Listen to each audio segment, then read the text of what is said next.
দাঁতের গর্ত নিয়ে ভুগছে না এমন মানুষের সংখ্যা কিন্তু আমাদের দেশে খুবই কম। একদম ছোট বাচ্চা থেকে শুরু করে বৃদ্ধ বয়স পর্যন্ত যে কোনো বয়সেই কিন্তু ডেন্টাল ক্যারিজ বা দাঁতের ক্ষয়রোগ হতে পারে। এর পিছনে কারণ কিন্তু খুব স্পষ্ট, সেটি হচ্ছে আমরা যদি সঠিক উপায়ে 24 ঘন্টার মধ্যে একবারও দাঁত ব্রাশ না করি, তাহলে আমাদের মুখের মধ্যে যে নিঃসৃত লালা বা যেই আমরা স্যালাইভা বলি, এই লালা, গৃহীত খাদ্যকণা এবং মুখের মধ্যে ঘুমন্ত অবস্থায় রয়ে যাওয়া অসংখ্য ব্যাকটেরিয়া গোত্রীয় জীবাণু মিলেমিশে দাঁতের উপরে এক ধরনের প্রলেপ তৈরি করে, যেরকম ডেন্টাল প্লাক বলি। এই প্লাক দাঁতের লুকায়িত স্থানে জমতে শুরু করে, যেমন পিছনের দাঁতের ক্ষেত্রে যেখানে একটু দাগ দাগ থাকে সেটার উপর, দাঁত আর মাড়ির জাংশনে, দুই দাঁতের মধ্যবর্তী স্থানে, এসব জায়গায় প্লাক জমতে শুরু করে। এই প্লাকের মধ্যে যখন আমাদের গৃহীত মিষ্টি জাতীয় খাদ্যকণা, বিশেষ করে চকলেট, আইসক্রিম, কেক, বিভিন্ন কোমল পানীয়, আলুর চিপস, এই ধরনের খাবার যখন আমরা খাই, তখন এই খাবারকে ওই যে প্লাকের মধ্যে যে ব্যাকটেরিয়া রয়েছে তারাও এই খাবারটিকে খুব এনজয় করে এক ধরনের অ্যাসিড তৈরি করে ফেলে। এই অ্যাসিডই দাঁতের শক্ত আবরণকে ক্ষয় করে ডেন্টাল ক্যারিজ বা দাঁতের ক্ষয়রোগের সৃষ্টি করে।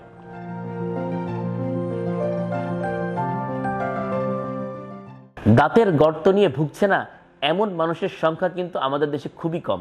একদম ছোট বাচ্চা থেকে শুরু করে বৃদ্ধ বয়স পর্যন্ত যে কোনো বয়সেই কিন্তু ডেন্টাল ক্যারিজ বা দাঁতের ক্ষয়রোগ হতে পারে। দর্শক, এই বিষয়ে কথা বলবো আমি ডক্টর মোহাম্মদ আসাফুজ্জোহা রাজ, প্রতিষ্ঠাতা কলা বাগান রাজ ডেন্টাল সেন্টার ও পান্থপথ রাজ ডেন্টাল সেন্টার। দাঁতের এই অতি কমন রোগটি কেন হয়, সারা বিশ্বে এই রোগটি কেন হচ্ছে, এর পিছনে কারণ কিন্তু খুব স্পষ্ট। সেটি হচ্ছে আমরা যদি সঠিক উপায়ে 24 ঘন্টার মধ্যে একবারও দাঁত ব্রাশ না করি, তাহলে আমাদের মুখের মধ্যে যে নিঃসৃত লালা বা যেই আমরা স্যালাইভা বলি, এই লালা, গৃহীত খাদ্যকণা এবং মুখের মধ্যে ঘুমন্ত অবস্থায় রয়ে যাওয়া অসংখ্য ব্যাকটেরিয়া গোত্রীয় জীবাণু মিলেমিশে দাঁতের উপরে এক ধরনের প্রলেপ তৈরি করে, যেরকম ডেন্টাল প্লাক বলি। এই প্লাক দাঁতের লুকায়িত স্থানে জমতে শুরু করে, যেমন পিছনের দাঁতের ক্ষেত্রে যেখানে একটু দাগ দাগ থাকে সেটার উপর, দাঁত আর মাড়ির জাংশনে, দুই দাঁতের মধ্যবর্তী স্থানে, এসব জায়গায় প্লাক জমতে শুরু করে। এই প্লাকের মধ্যে যখন আমাদের গৃহীত মিষ্টি জাতীয় খাদ্যকণা, বিশেষ করে চকলেট, আইসক্রিম, কেক, বিভিন্ন কোমল পানীয়, আলুর চিপস, এই ধরনের খাবার যখন আমরা খাই, তখন এই খাবারকে ওই যে প্লাকের মধ্যে যে ব্যাকটেরিয়া রয়েছে তারাও এই খাবারটিকে খুব এনজয় করে এক ধরনের অ্যাসিড তৈরি করে ফেলে। এই অ্যাসিডই দাঁতের শক্ত আবরণকে ক্ষয় করে ডেন্টাল ক্যারিজ বা দাঁতের ক্ষয়রোগের সৃষ্টি করে। একটা জিনিস মাথায় রাখতে হবে, সেটি হচ্ছে একবার যদি এই ক্ষয় স্টার্ট হয়ে যায়, তাহলে আপনি যতই ভালো করে ব্রাশ করে রাখুন না কেন, কোনো ওষুধ খান না কেন, কখনোই এই ক্ষয়রোগটিকে প্রতিরোধ করা সম্ভব নয়, যতক্ষণ না পর্যন্ত চিকিৎসকের পরামর্শ নিয়ে সেটাকে ফিলিং করা না হয়। কিন্তু আমরা অবহেলা করি যে ব্যথা নাই, গর্ত আছে, থাক না, কিছুদিন দেখি, খাবার গেলে এটাকে খোঁচাখুচি করে পরিষ্কার করি, এখান থেকে কিন্তু ঝামেলাটি বাড়তে থাকে।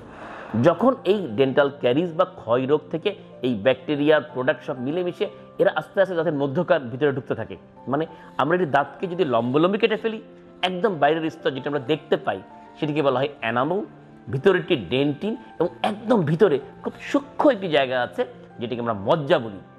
এই মজ্জা পর্যন্ত যদি দাঁতের ক্ষয় আস্তে আস্তে ভিতরে ঢুকে যায়, তাহলে সিভিয়ার ব্যথা শুরু হয়ে যায়। তখন কিন্তু দাঁতকে আর চাইলেই সহজ চিকিৎসা দেওয়া যায় না। অনেক ক্ষেত্রে আমাদের মধ্যে দুইটি চিকিৎসা পদ্ধতি খুবই কমন হিসেবে আমরা শুনে থাকি। একটি হচ্ছে দাঁতের ফিলিং, আর একটি হচ্ছে দাঁতের রুট ক্যানেল। কখন ফিলিং করতে হয়, কখন রুট ক্যানেল করতে হয়, এটিকে আমাদের জানতে হবে। যতক্ষণ পর্যন্ত দাঁতের গর্তের ব্যাপ্তি বা দাঁতের গর্তের সীমানা দাঁতের মধ্যকার মজ্জায় না পৌঁছাবে, ততক্ষণ পর্যন্ত দাঁতকে খুব সহজ চিকিৎসা, যেটি ফিলিং বলে থাকি, ফিলিংয়ের মাধ্যমেই দাঁতকে সুন্দর সুস্থ করা সম্ভব। ফিলিংয়ের ক্ষেত্রেও রয়েছে নানা ধরনের ফিলিং। স্থায়ী ফিলিংয়ের মধ্যে রয়েছে মেটালিক ফিলিং, দাঁতের কালারের সাথে ম্যাচ করা কম্পোজিট ফিলিং, নানা ফিলিং রয়েছে। আপনি আপনার চিকিৎসকের পরামর্শ নিয়ে সহজভাবে যে ফিলিংটি করা যায় সেটি করে নিন। তবে আজকাল সারা বিশ্বে কসমেটিক ফিলিং বা যেটা বললাম কম্পোজিট ফিলিং, সেই ব্যাপারে উৎসাহিত দিচ্ছে। এটি সাইড ইফেক্ট নাই এবং করার পর দাঁতের কালারের সাথে এতটাই ম্যাচ করে যায়, রোগী নিজেও বুঝবে না যে তার এখানে ফিলিং বা দাঁতের গর্তটি ঢেকে দেওয়া হয়েছে চিকিৎসার মাধ্যমে, সেটা বুঝতে পারবে না। এই চিকিৎসাটি অত্যন্ত সহজ এবং আমাদের দেশের অর্থনৈতিক দিকটি চিন্তা করলে সব ধরনের রোগীরাই কিন্তু এই চিকিৎসাটি নেওয়া উচিত বা নিতে পারে। তবে অবহেলার কারণে যখন এই ইনফেকশন বা সংক্রমণ তাদের মজ্জায় পৌঁছে যায়, তখন কিন্তু ফিলিং করলে কোনো লাভ নেই, বরঞ্চ উল্টার অনেক বড় ক্ষতি হয়ে যায়। সেই ক্ষেত্রে এই দাঁতকে রাখার যে চিকিৎসার মাধ্যম, সেটাকে বলা হয় রুট ক্যানেল চিকিৎসা। খুব কমন চিকিৎসা এটি। কি এটি যদি মজ্জাটির ভিতরে ঢুকে গেল ইনফেকশন, সেটিকে আমরা পুরাটি ফেলে দিয়ে দাঁতের ভিতরের যে রুট রয়েছে, সেই রুটের মধ্যকার মজ্জাকে ক্লিন করে, জীবাণু মুক্ত করে সেটিকে ফিলিং করা হয় এবং তার পরবর্তীতে সেটার উপর একটি কৃত্রিম ক্যাপ করিয়ে দেওয়া হয়। এটি অনেক ক্ষেত্রে এক সিটিংয়ে সম্ভব নয়, এটা 2টা 3টা বা একাধিক সিটিং লাগতে পারে এই ইনফেকশনের ব্যাপ্তির উপর নির্ভর করে। তো সুতরাং এই চিকিৎসাটা কিন্তু ফিলিংয়ের সাথে কম্পেয়ার করলে যে চিকিৎসাটি সে আগেই করে ফেলতে পারতো, সেই সহজ চিকিৎসার পরিবর্তে এই জটিল চিকিৎসাটা কিন্তু সময় সাপেক্ষ, ব্যয়বহুল, জটিল, এবং সব ধরনের ডাক্তার কিন্তু এটাকে সফলভাবে করতে পারে না। সুতরাং দর্শক, যাদের আমাদের মধ্যে যাদের গর্ত আমরা অনুভব করছি, খাবার জমে থাকছে বা আয়নায় হা করে দেখছি একটু গর্ত হয়ে আছে, এই সমস্যা থাকলে দেরি না করে দ্রুত নিকটস্থ BDS ডেন্টাল ডিগ্রিধারী কোনো ডেন্টাল চিকিৎসকের পরামর্শ নিয়ে ওটিকে ফিলিং করিয়ে নিন, দাঁতকে সুস্থ করিয়ে নিন। না হলে এখান থেকে জটিলতা বাড়বে, চিকিৎসা জটিল হবে। সুতরাং এই বিষয়টি মনে রাখবেন আপনারা, আমাদের দাঁতকে ভালো রাখতে হবে, কারণ দাঁত ভালো থাকলে আমাদের শরীরে ভালো থাকবে।